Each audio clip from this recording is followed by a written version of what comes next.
What you doing today? Man, I'm about to get a mid taper, man. You hear me? Clean the face up. You know how we do it. What's going on, YouTube? If you don't already and you learned something from this video, please like, comment, and subscribe to the channel. Turn that bell notification on. Without further ado, let's lock right in. Yeah, I'm taking my bab with my tremulous, and I'm just creating a rainbow light guideline. Like I said time and time again, the prepped head is always the best head to cut, and that's why I ensure that I pick my client head all the way out.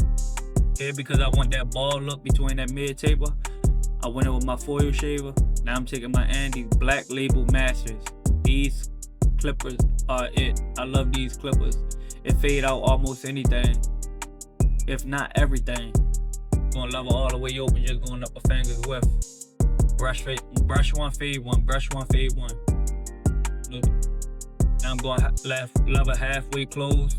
I know some barbers that like to use combs. My preference is a brush, because I can brush the hair to my liking. You know, now I'm going level all the way closed, knocking out that guideline that we created with the trimmer. Because all of my tools are zero gap, I'm able to use all my tools to take out some lines that, you know, most clippers can't. Yeah, this is my highest guard. I'm using a 1.5 open, just trying to debulk. Stay in this rainbow, you know, stay in this cuff. Just debulking. Now I'm coming back down with it all the way open. You know, not trying to take too much of the bulk off, but, you know, enough with the transition. It's good. Yeah, I'm taking my one guard. I'm going level all the way open. Brush one, fade one. Brush one, fade one. The more you can keep the hair consistent, the more your transition and your blend will be consistent. I'm going level all the way closed. Just trying to soften up this line so we can go through with the 1/16 guard. And you see, I'm just using my teeth flicking out, I'm going halfway closed with my 0.5, which is my 1/16. Create some transition. This fade looks good now, but you know, it's just a level of detail, and I got a problem with that. On level all the way closed, just detailing, hitting everything that, you know, halfway closed couldn't get. As you can see, that transition, man, that transition is looking good. Like I said, there's nothing wrong with detailing your work. Yeah, I'm going back in with my 1.5, just, you know, debulking. Now I'm going close with the 1.5 though, just trying to create that transition consistency within this you know, blend. Going back in with my one close, just, you know, like I said, detail.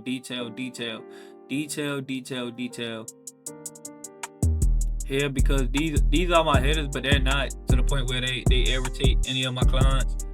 So I'm able to use my hitters on, you know, sensitive areas like the neck area, or, you know, certain areas I'm able to use my hitters.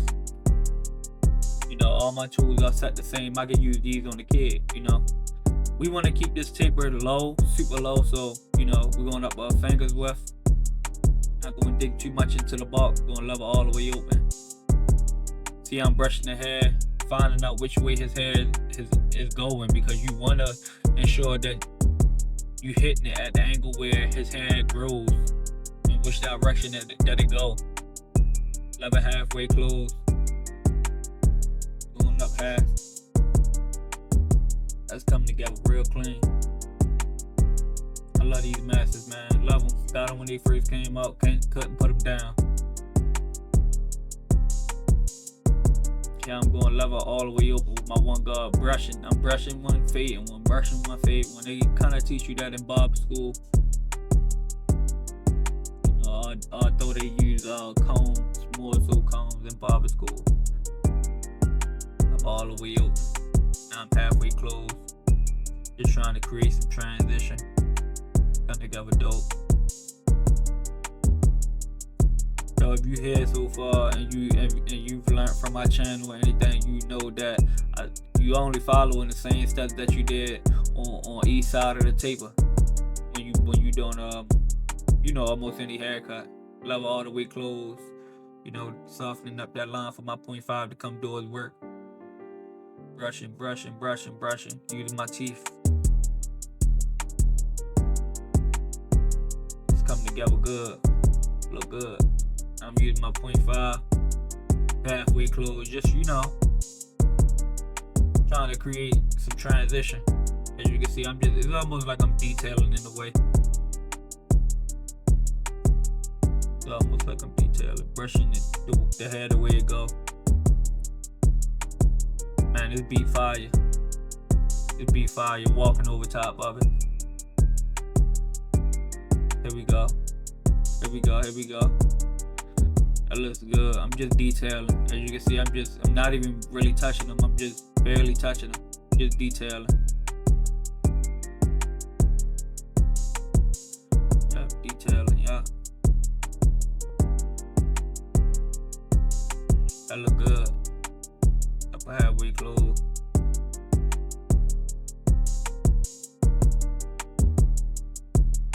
Now I'm using 1.5, 0.5. Just be barking. As you can see, some of the hairs, you know, popping out. That looks good.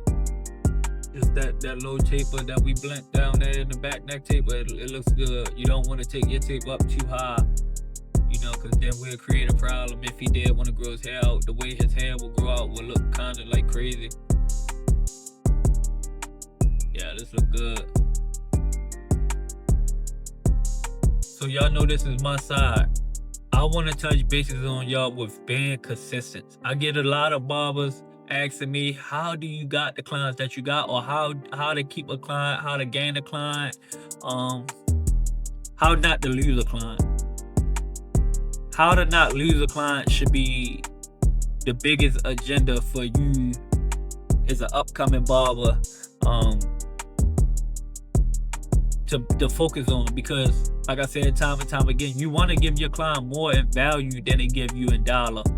You know, you can be charging $150 for a haircut, but if you ain't got nothing coming behind that $150, a shampoo service, snacks for your client, liquor for your clients, cologne for your clients, pizza Fridays for your clients, whatever it is, if you're not giving your client more in value than they are giving you in dollar, you will not hold on to a lot of your clients.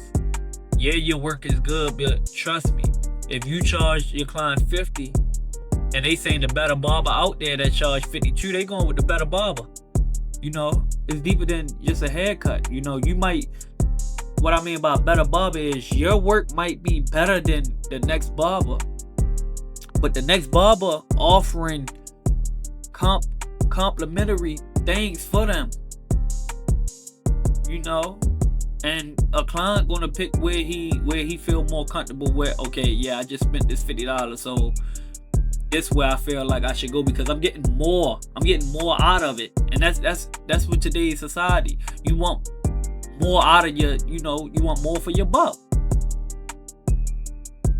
So again, be consistent with your work, but also be consistent with the timing of you know, taking your client. Be consistent with the way you greet your client, the way you smell over top of your client. Don't go smelling like weed and everything else over top of your client. Bro, I'm telling you, bro. Some clients don't want to smell that. Some clients don't want to listen to rap music all day. You know, so sometimes you gotta change. You might gotta play Jagged Edge. Trust me. You might gotta play Jagged Edge, bro. Like, my client's older. I can't listen to rap, bro. I'm forced to play slow jams, bro. But for my bag, I'm willing, and for my clients, I'm willing to do whatever. So again, let's lock right back in. Yeah, I modified my blade and I gapped it myself, and as you can see, it's giving me that ash line. These things hit. Please, if y'all would like to see a tutorial of how I set my blades and what I do to my blades to get them to hit this hard on the tap and go level, please drop them comments and let me know, because I want to know what do y'all guys want to see more on my channel. I'm willing to post whatever it is that you guys want to see. As you can see, I'm just tapping them. I'm barely touching them. Just tapping and going, And it's shredding. I'm telling you that this trimmer is shredding with this blade on it. For some reason, I like the Gold FX blade, but the Blue FX blade, for me, it keeps it cool. It don't get too hot. I love this blade, bro. I'm telling you, I love this blade. So if like modifying your blade and doing like small stuff like that, I'd rather go ahead and give a tutorial on that and post it as a short, so you know y'all guys can understand the level of, you know, different things keeping your blade to hit so hard. As you can see, I'm getting the ash line, bro. Look, I'm getting the ash line. I'm barely touching them. Bro. Getting the ash line. I'm getting the sharp image. And I really don't gotta do too much. You know, it's not pulling on his skin. As you can see, it's not pulling the skin at all. My trimmer is gliding. As you can see, it's not pulling, bro. My trimmer is gliding literally across his skin, bro. Look, it's gliding. It's gliding.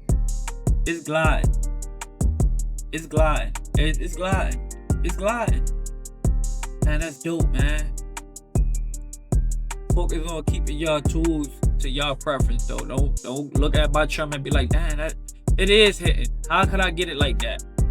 Man, listen, this thing, self-explanatory, man. I love the detail of shaping my client up, because after you shape them up, you blend. Your haircut comes together. You know, everything came together. That looks good. That looks good.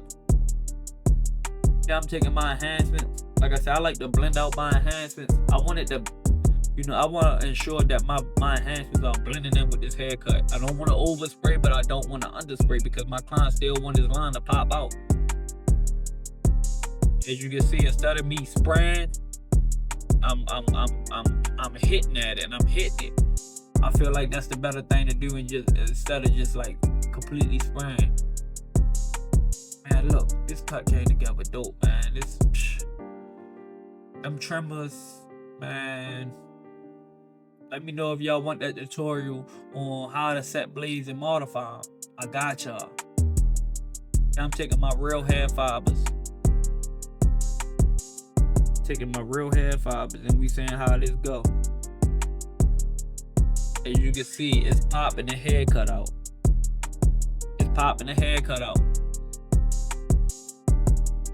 That look good. Yeah, I'm taking my barber magic pencil. I'm just going over the hairline. You don't need it super thick. But like I said, it's your preference on your client, whatever your client like. My client want his pencil to show, so you know I'm going to grant that his pencil show. You know, as you can see, his hairline is symmetrical and everything is even. That looks good, bro. Like I said, if you don't already, go to the, please follow my Instagram. I'm dropping tutorials on how I get my trimmers to hit and how I get the ash line.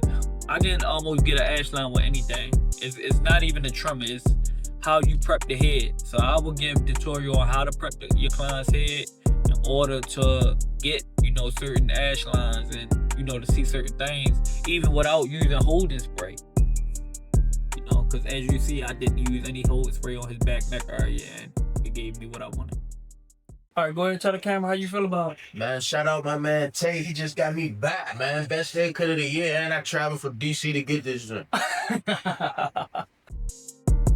As you can see, we don't play no games, man. My client traveled from DC almost an hour to get to me.